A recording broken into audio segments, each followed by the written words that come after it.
Hello everyone, welcome to this presentation. In this video I'm going to talk about the auxiliary verb.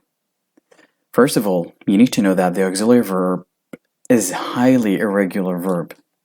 And to differentiate between auxiliary verbs and lexical verbs, you need to bear in mind the following features. Number one, the auxiliary is used in combination with one or more other verbs. In combination. Pay attention to this. So it cannot be used alone. This is one. Two, the auxiliary always precedes the main verb. Always precedes the main verb. Whether the sentence is a statement, or if it is a yes-no question or a WH question, it always precedes the main verb.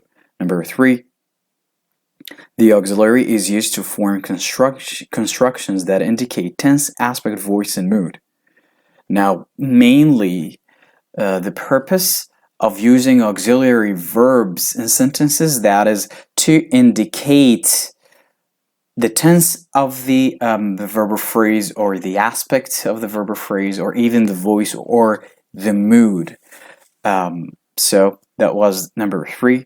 And the last feature is that the auxiliary cannot function as the only verb in a complete sentence. In a previous video, I told you that we can classify verbs according to the way they behave in sentences. Now, what I meant by that, I was talking about how they function differently. Now, depending on the function of verbs, we can classify them into lexical verbs and auxiliary verbs. So, number four emphasizes that idea. The idea that the auxiliary verb cannot function as the only verb in a complete sentence. Okay, pay attention to this. Cannot function as the only verb. Okay, it's impossible to behave like that. Now, for the rest of the presentation, I'm going to talk about the forms of the primary auxiliary verbs, in addition to the sequence of auxiliary verbs in the verb or phrases. Let's start with the primary auxiliary verb do. Do has three forms. Do itself, do without any addition, does, and did. Now, both do and does are used when the tense of the sentence is a present tense. However, do is used if the subject is the first person, or the second person, or the third person plural. Okay. However, does is used when the subject is the third person singular. So this is the main difference. However, did is used with all types of subjects. However, the tense of the sentence should be in the past. Look at the examples. I don't study at night. Now, we use this form of do because, again, the tense is the present tense, and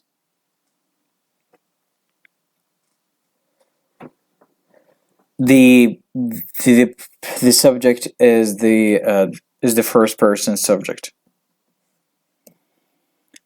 While in the second sentence, she doesn't work here anymore. Still, the tense is present tense, but the subject is this third singular person. The same thing applies to the other examples. Do you attend this school? Does he work here? The second primary auxiliary is have. Have is also can be used as a lexical verb and as auxiliary verb. Either way, the verb have possess more than one form. The first form, that is the base form without any addition, have. The second form, the S form, as in has, and the past form, had, and also it could possess the ing form, as in having, and it could possess the ed past participle form, that is only when we use the verb have as a lexical verb, that is as a main verb. Now these are the forms of the primary auxiliary have. In addition to that, you need to keep in mind that the verb have could be used as a lexical verb, that is as a main verb. However, sometimes we use it in the stative sense. Look at the example. Now, when we use it in the stative sense, there could be differences in certain varieties of English, namely British English versus American English. Look at the example. I haven't a book.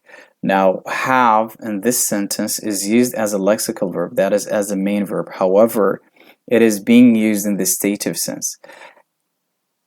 And accordingly, in the British English, they negate even though it's a lexical verb. In other words, since it's a lexical verb and we don't have an auxiliary verb, then in order to negate such sentences or to formulate yes/no questions, then we need to add a dummy operator. But in the British English, there is an exception to this rule, and therefore they add not to have itself, even though it is the lexical verb. As you can see in front of you, I haven't a book, or have you a name. They use it. They use the have itself, even though it's a lexical verb, to formulate a yes/no question. But that is not the case in American English. In American English, they add the dummy operator due to negate the sentence or to formulate a yes/no question. As you can see, I don't have a book, and do you have a name? So keep that difference in mind.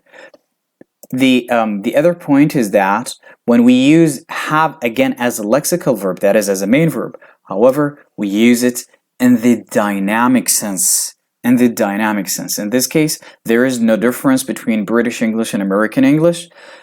But you need to keep in mind one minor detail. When we say that we use have as a lexical verb in the dynamic sense, then here the meaning of have could vary.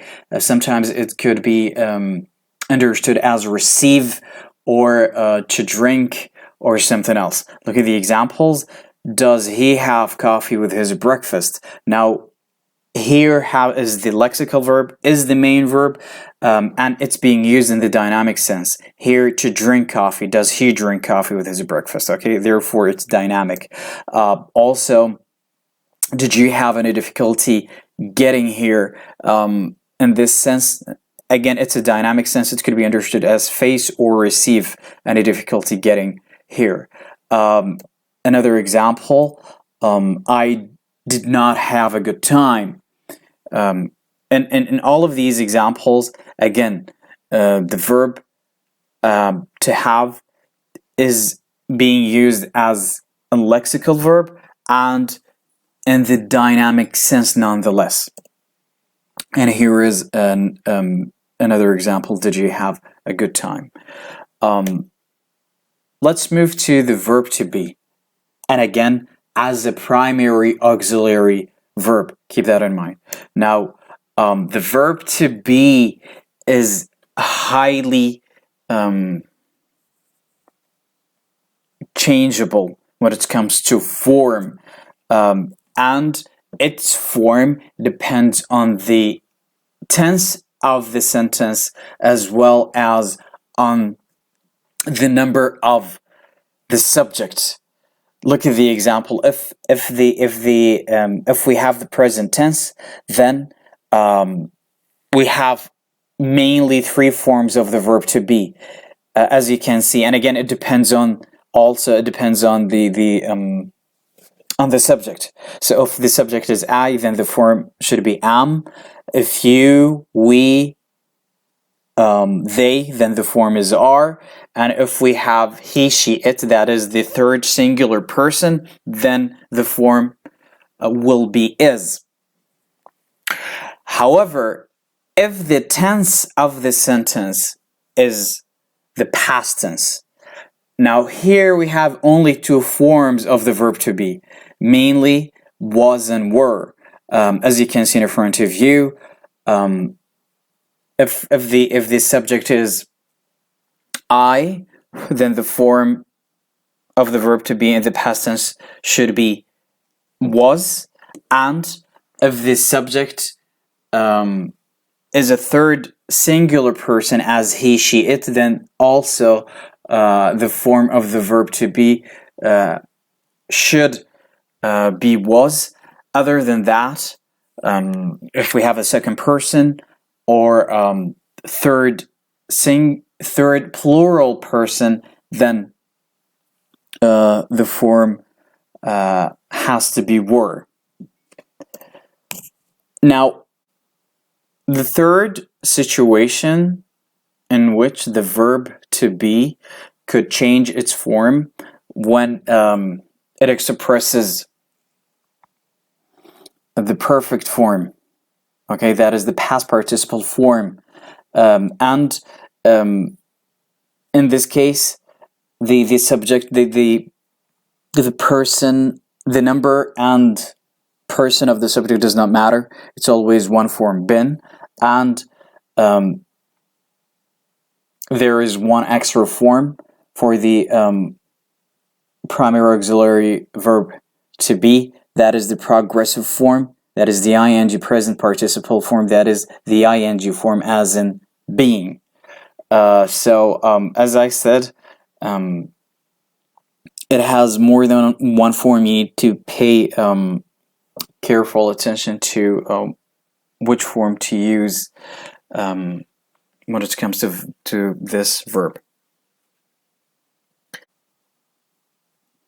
As you can remember from the previous video, the verb phrase can contain more than one auxiliary. It could contain the minimum could be one auxiliary, and the maximum could be three auxiliaries. And since we could have more than one auxiliary, then there has to be a fixed sequence of auxiliaries. Just to remind you, so if we have more than one auxiliary, then we have to start, like the first auxiliary has to be the modal auxiliary, the second auxiliary has to be the perfect auxiliary, and the third auxiliary should be the progressive auxiliary, and the fourth auxiliary. And of course, when I say the fourth, this is the fourth type. But as I said, maximum we could have only three auxiliaries in sequence. But according to the type, the last in sequence of auxiliaries must be the passive auxiliary. And again, so we could have only one of these auxiliaries of the verb phrases, or we could have two, or as a maximum number we could have three. Now, since we're talking about the forms of auxiliaries, you also need to understand how auxiliaries can influence the form of the following verb. Now, if we have a modal verb, then what follows, whether another auxiliary or the main verb, should be in the base form. Look at the example. May phone. May phone. May is an auxiliary. Phone is a lexical verb, that is the main verb. Then we use it in its base form without any addition. If we have a perfect auxiliary, that is have, then it should be followed by ed participle, or that is the past participle form. Okay, and again, it doesn't matter whether have was followed by another auxiliary or by the main verb. then what follows have should be in its past participle form. Number 3, if we have the progressive be, then it should be followed by what follows the progressive be should be in its ing participle form. Again, whether that is an auxiliary verb or a main verb, as you can see, was phoning. And the fourth possibility, if we have the passive be, then when we have the passive be, that is auxiliary, the primary auxiliary be, to change the voice of the sentence, then this auxiliary should be followed by, like, the form of what follows should be ed past participle. Look at the example, was phoned. Now again, you need to keep in mind when I say how auxiliaries affect the form of the following verb. Now the following verb could be a lexical verb, that is the main verb, or it could be another auxiliary, depending of course on the structure of the verb or phrase. And we're left with one minor detail, that is the gaps in sequence of auxiliaries. As I stated earlier, now we could have one auxiliary or two or three, but we cannot have four. This is one, and the combination of auxiliaries could vary. What do I mean by that? Look at the possibilities that we could have when it comes to the sequence of auxiliaries. We could have modal verb and progressive be. Okay. The second possibility that we could have, that is the perfect auxiliary and the voice auxiliary.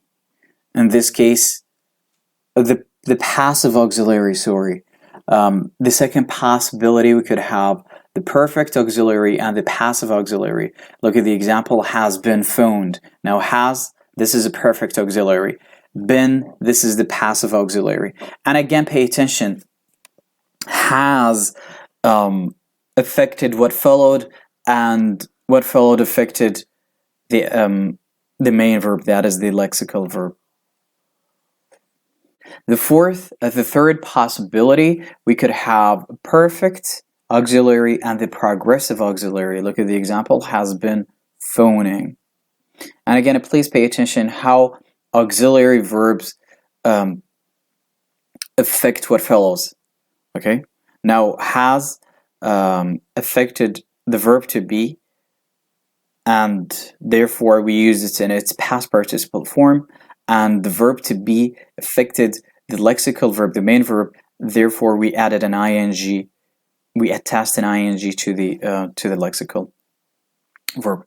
The fourth possibility, we could have a modal verb and passive auxiliary. Okay, that is a modal auxiliary and a passive auxiliary. Look at the example, can be phoned. That's it for this presentation. If you have any questions, please let me know.